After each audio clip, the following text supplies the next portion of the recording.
नमस्कार, मी Rajani. Frontline news Maharashtra या राष्ट्रीय यूट्यूब पोर्टल चॅनेलमध्ये आपले सहर्ष स्वागत करत आहे. कायद्याचा रक्षकच बनला भक्षक, रुकडीत गरोदर महिलेसह कुटुंबाला बेदम मारहाण, पोलिसांवरही दबावाचे आरोप. हातकणंगले तालुक्यातील रुकडी गावात अवघ्या 1.5 फूट जागेच्या वादातून धक्कादायक घटना समोर आली आहे.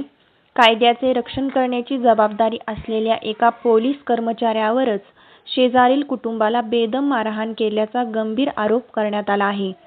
या घटनेत 8 महिन्यांची गरोदर महिला, लहान मुलगी आणि कुटुंबातील अन्य सदस्य जखमी झाल्याने परिसरात खळबळ उडाली आहे. मिळालेल्या माहितीनुसार वादग्रस्त जागेवर न्यायालयाचा जैसे थे आदेश असतानाही जेसीबीद्वारे काम सुरू करण्यात आले.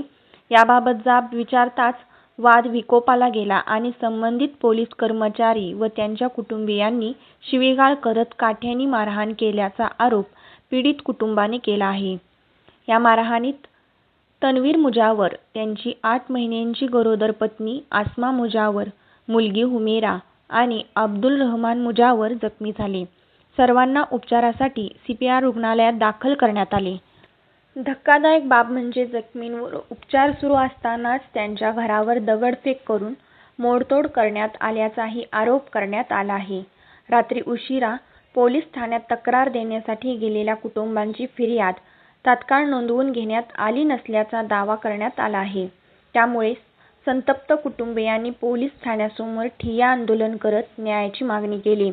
घटनेचा व्हिडिओ समोर आल्यानंतर आणि पत्रकारांनी पाठपुरावा केल्यानंतर अखेर गुन्हा दाखल करण्यात आल्याचे तक्रारदारांचे म्हणणे आहे. दरम्यान, संबंधित पोलीस कर्मचाऱ्याच्या प्रभावामुळे आणि राजकीय दबावामुळे कारवाईला विलंब झाल्याचा आरोपही करण्यात येत आहे. या प्रकरणाची स्वतंत्र चौकशी सुरू असल्याचे पोलिसांकडून सांगण्यात आले असून दुसऱ्या बाजूची भूमिका अद्याप समोर आलेली नाही. मात्र, कायद्याचा रक्षकच आरोपींच्या पिंजऱ्यात, या प्रश्नाने संपूर्ण रुकडी परिसरात चर्चा रंगली आहे.